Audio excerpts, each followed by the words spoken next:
Baby হওয়ার পর একটা জিনিস শিখে গেছি যে 5 মিনিটে কিভাবে খেতে হয়, গিলে গিলে 5 মিনিটের মধ্যে স্নান করতে হয়।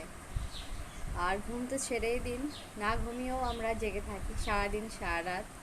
তাও শরীর অ্যাক্টিভ রাখতে হয়। বাচ্চা কখন উঠছে না হচ্ছে, ডাইপার চেঞ্জ করা, খাবার টাইম, খাবার দেয়া, সব কিছু শিখে গেছি।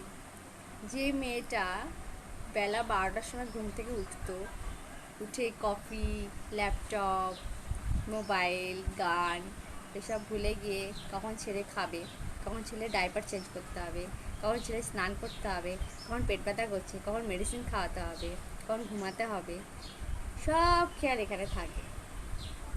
বুঝেছেন? এটাকে বলে মা। আমি সকল মাদের স্যালুট করি। আমার মাও যখন করতো আমি বুঝতে পারতাম না।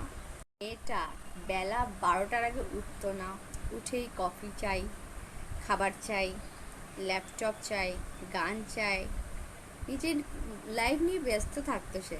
পেন্টিং তো দূরের কথা, ছেড়ে দিন। আপনার লাইফে কিচ্ছু হবে না, তাকে নিয়েই সব সময় ব্যস্ত থাকতে হবে।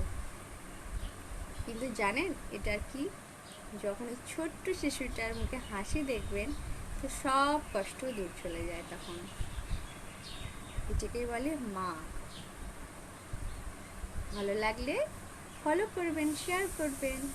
বাই।